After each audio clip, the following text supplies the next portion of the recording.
بسم الله الرحمن الرحيم.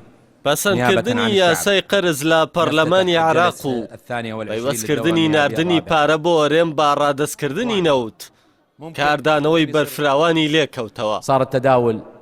باپی یاسای قەرز کا بەرەبەیانی ڕۆژی پێنجشەممە لە پەرلەمانی عێراق بابێ فراکسیۆنە کوردیەکان دەنگی لەسەر درا ئەگەر حکوومەتی ئەرێم بڕێک نەوت و داهاتی گومرگ و باج ڕادەستی عێراق بکات دوای لێدەرکردنی خەرجی سیادی پشتی ئەرێم لە بودجێ عێراق دەنێردرێت. پێوەستکردنی ناردنی پارە بە ڕادەستکردنی نەوت کاردانەوەی سێ سەرۆکایەتەکەی هەرێمی لێکەوتەوە و بۆ ئەو مەبەستە دانیشتنێکی ئەوبەش ئەنجام دەدەن.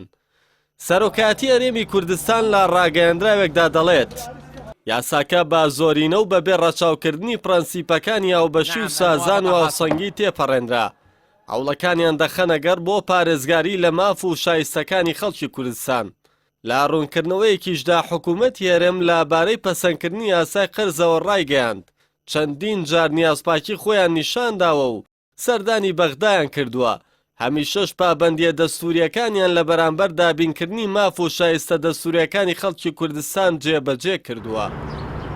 لە ڕاگەندراوێکیشدا سەرۆکاتی پەرلەمانی کوردستان ئاماژە بۆ دەکات هەنگاوەکەی پەرلەمانی عێراق پێشێلکردنی گیانی پێکەوە ژیان و هاوبەشیە و پێچەوانەی هێڵە گشتیەکانی ڕێککەوتەکانی پێشووترە ئەوکات وەستانەوەیە دژ بە هەر جۆرە لێک نزیک بوونەوەیەک بۆ چارەسەری کێشاڵپەسێراوەکان.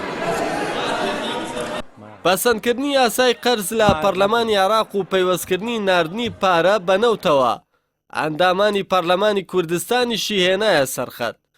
لە بەیاننامەیەکدا 26 ئەندامی پەرلەمانی کوردستان داوا دەکەن حکوومەتی هەرێمی کوردستان بە زووترین کات شاندێک ڕەوانەی بەغدا بکات و پرسی نەوت و خاڵە سنووریەکان و شایستەی دارایی تەواوەتی هەرێم لەگەڵ حکوومەتی عێراقیدا یەکلا بکاتەوە.